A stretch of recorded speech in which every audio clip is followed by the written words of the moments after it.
We know from the last lecture that the limit as x approaches 0 of the sine of x divided by x is equal to 1. We proved this by squeeze theorem.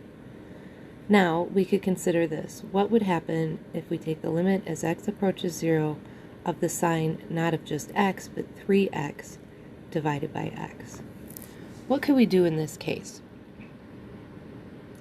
Well, what we could do is try and make this form occur.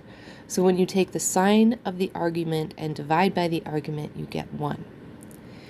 So our argument in this case is 3x. So if I was dividing by 3x, then we could say that this limit also equals 1.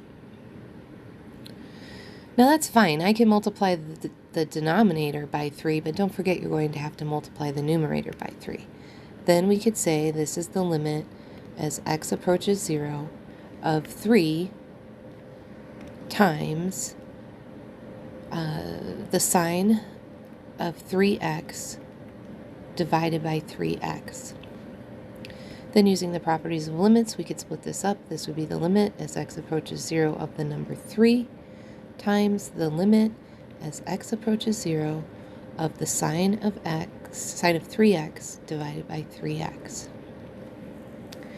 Then, by the squeeze theorem, we would know that this value would go to 1, and all we would have to do is take the limit as x approaches 0 of the first, and in this case, the limit as x approaches 0 of 3, there is no x, so it is just the constant value 3, so the value of this would be 3 times 1, and this limit would be 3.